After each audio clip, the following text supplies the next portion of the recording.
Welcome friends, आप सभी का स्वागत है। Study high mock test series में आप सभी का स्वागत है। और हम आपके लिए इसमें लेके आए हैं केसीसी बैंक की जो भी बच्चे तैयारी कर रहे हैं हिमाचल प्रदेश से ही। और मैं यहाँ पे एक बात क्लियर कर दूँ, जो बच्चे जिन्होंने जो हिमाचल से हैं और जिन्होंने केसीसी बैंक का फॉर्म भरा है, ये वीडियो सिर्फ उनके लिए है जो मेरे सब्सक्राइबर हैं, जिन्होंने मुझे सब्सक्राइब किया हुआ है।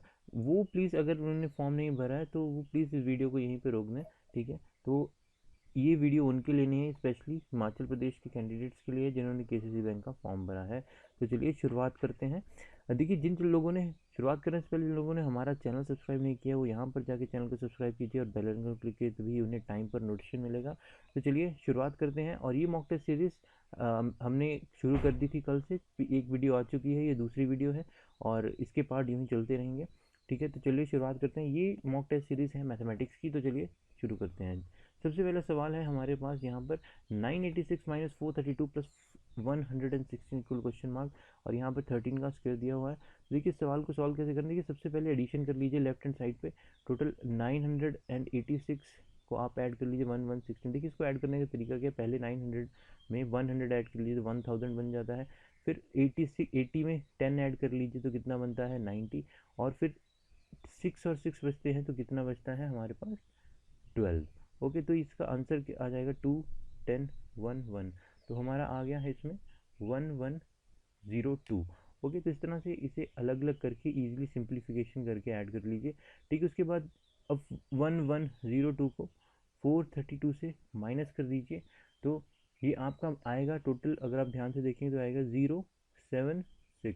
076 आएगा। तो हमारे पास इक्वेशन बन गई, इस पोर्शन की पूरी बन गई है 670 इक्वल्स टू एक्स मान लीजिए इसको, और ये 13 का स्क्वायर होता है 169। तो आप 670 equals to x plus 169। Okay, और इसको इधर ले जाइएगा तो 670 माइनस 169, तो आपका आंसर आएगा 501। ठीक है, तो इसका सही जवाब है पहला। ठीक है, तो इस तरह से सवाल को कीजिएगा और क्विकली कीजिएगा। देखिए जैसे मैंने किया वैसे कीजिएगा।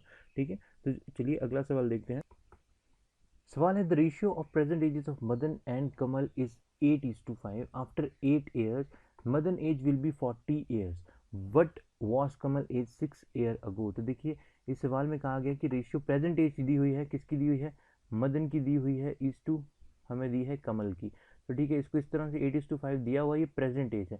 तो बोला after 8 years Madan age will be 40। तो बोला 8 साल बाद मदन की एज 40 year हो जाएगी, तो मतलब 8 साल बाद होगी। अभी प्रेजेंटली देखिए इसको सवाल को करना कैसे, यहाँ पे 8 दिया हुआ है। ठीक है, प्रेजेंटली उसकी कितनी दी हुई है, 8 दी हुई है, और 8 साल बाद तो ये 40 दी हुई है। तो 40 8 साल पहले क्या होगी, 8 साल से तो 32 होगी, 8 माइनस कर दीजिए। तो मतलब ये जो 8 दिया हुआ है ये प्रेजेंट, ठीक है, प्रेजेंट एज आ जाएगी। इसमें ही कहा हुआ है ना आफ्टर 8 years, मतलब प्रेजेंट एज के 8 साल बाद। ठीक है, उसकी कितनी एज हो जाएगी 40। तो मतलब अभी कितनी है उसकी 32। तो मतलब इसका मतलब 8 = 32। ठीक है, तो 1 = 4। ठीक है, और प्रेजेंट एज यहाँ से हम के निकाल सकते हैं। अगर 1 4 के बराबर है तो 5 कितने के बराबर होगा, 20 के बराबर होगा। ठीक है, तो कमल की एज कितनी आ गई 20। ओके, कमल की एज 20 आ गई। तो हमसे पूछा what was Kamal age 6 year ago, मतलब 6 साल पहले कमल की एज कितनी थी तो ये होगी 20 - 6। डायरेक्ट आंसर है 14। ठीक है, तो इसका सही जवाब है 1। ठीक है, तो इस तरह से सॉल्व करना है क्विकली। देखिए इस सवाल को मैंने विद इन 10 सेकेंड के अंदर 10 सेकेंड के अंदर सॉल्व किया है। तो चलिए अगला सवाल देखते हैं कौन सा है हमारे पास।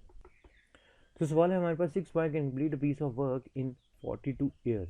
In how many hours will 14 boys complete the same work। तो देखिए इसमें हमें पूछा गया है, ठीक है, इसमें हमें कहा क्या गया हुआ है, इसमें कहा गया है 6 boy कंप्लीट करते हैं वर्क 42 आवर्स के बीच में। तो हाउ मैनी 14 बॉयज़ कितने में करेंगे। तो देखिए अगर हम ध्यान से देखें तो 6 बॉयज़ क्या है, कितने में करते हैं 42 आवर्स में करते हैं। तो देखिए अगर अपने वर्क टाइम पड़ा हुआ है तो देखिए इस सवाल को डायरेक्टली कैसे सॉल्व करना विद इन, मतलब 5 सेकंड के अंदर अंदर। तो देखिए 6 × 42 equals to total boy into x कर दीजिए। ठीक है, तो ये 3x कितना आ गया हमारा 18 आ गया, मतलब इतने घंटे में वो खत्म कर दी। क्यों, कैसे, इसका फॉर्मूला क्या है, वर्क इंटू टाइम। ठीक है, वर्क टाइम क्या होता है, कांस्टेंट के बराबर, work is inversely proportional to time होता है। तो इसकी इक्वेशन मिलती है W1 T1 equals to W2 T2, या इसको लिख सकते हैं W1 एन सॉरी इसको इस तरह से लिख सकते हैं N1T1 इक्वल्स टू N2T2। ठीक है, कितने नंबर हैं, क्या टाइम है, कितना नंबर है, इस तरह से डायरेक्टली इस सवाल को सॉल्व किया जा सकता है। ठीक है, तो 18 आंसर देखिए इस तरह से इस सवाल को सॉल्व कीजिएगा और ये बिल्कुल एक्सपेक्टेड क्वेश्चन है जो आने ही आने हैं आपके एग्जाम में। तो चलिए अगला सवाल देखते हैं हमारे पास।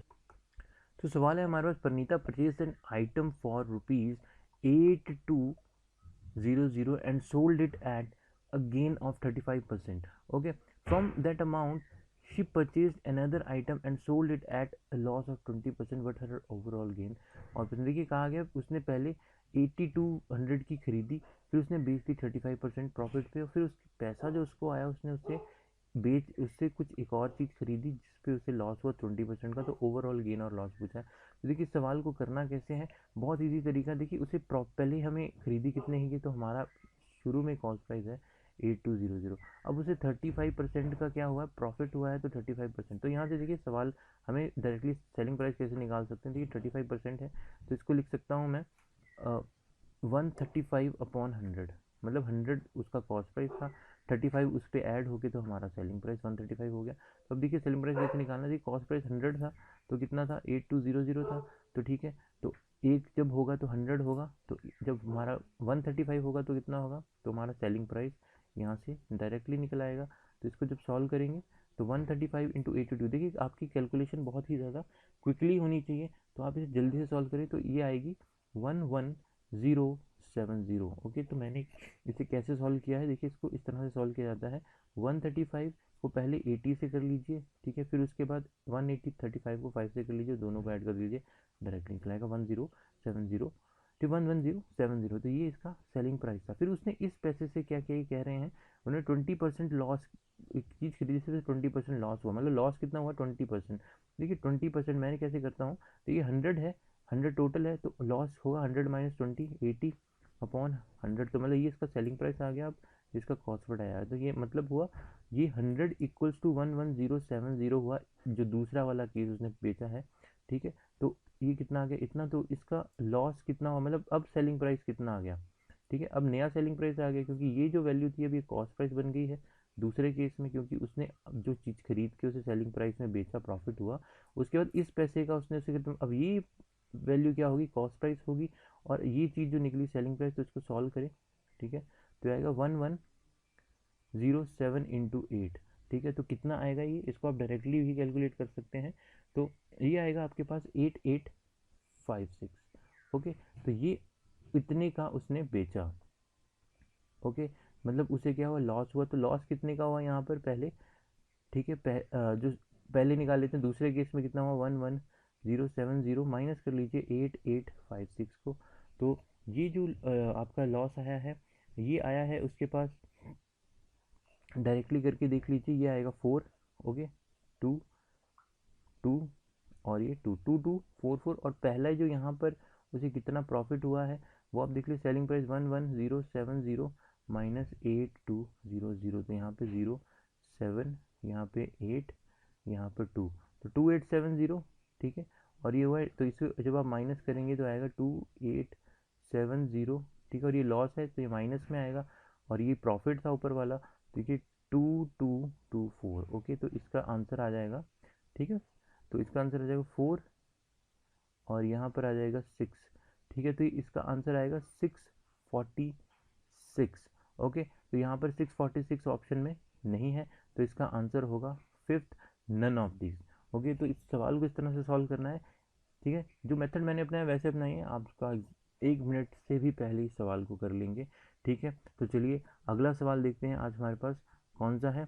ओके, तो अगला सवाल है हमारे पास, ये नंबर सीरीज़ है। देखिए इसको मैंने ऐड इसलिए किया है क्योंकि अगर आपको इसकी नंबर सीरीज़ की वीडियो अलग चाहिए तो आप कमेंट बॉक्स में आके बता सकते हैं, इसलिए मैंने इसे ऐड किया है कि आप जैसा कहेंगे वैसी ही मॉक टेस्ट सीरीज़, मतलब मॉक टेस्ट सीरीज़ हम तो ला रहे हैं, लेकिन उसमें आपको एक्स्ट्रा क्या ऐड करवाना है वो आप हमें बता सकते हैं। देखिए यहाँ पे दिया 13 19 26 34 43। तो देखिए यहाँ पर देखिए कितने का गैप, देखिए इसको मैं कैसे देख के बता रहा हूँ कि गैप देखें। देखिए यहाँ पर वैल्यूज़ क्या है, 13 है, 19 है, 26, इनके बीच का डिफरेंस क्या है, बहुत ही ज़्यादा स्मॉल है, बहुत ही ज़्यादा कम है, और वो कॉन्टीन्यूसली दिख रहा है, तो हमेशा उस केस में डिफरेंस होगा। ओके, तो डिफरेंस है मतलब 13 6, ये कितना है 19 7, 26 34 8, 34 43 9, तो यहाँ पे क्या होना चाहिए 10, तो ये कितना आएगा आंसर हमारा 43 + 10 = 53, तो आंसर है 4। ओके, तो इस तरह से सवालों को सॉल्व कीजिए, देखिए क्विकली सॉल्व हो जाएंगे।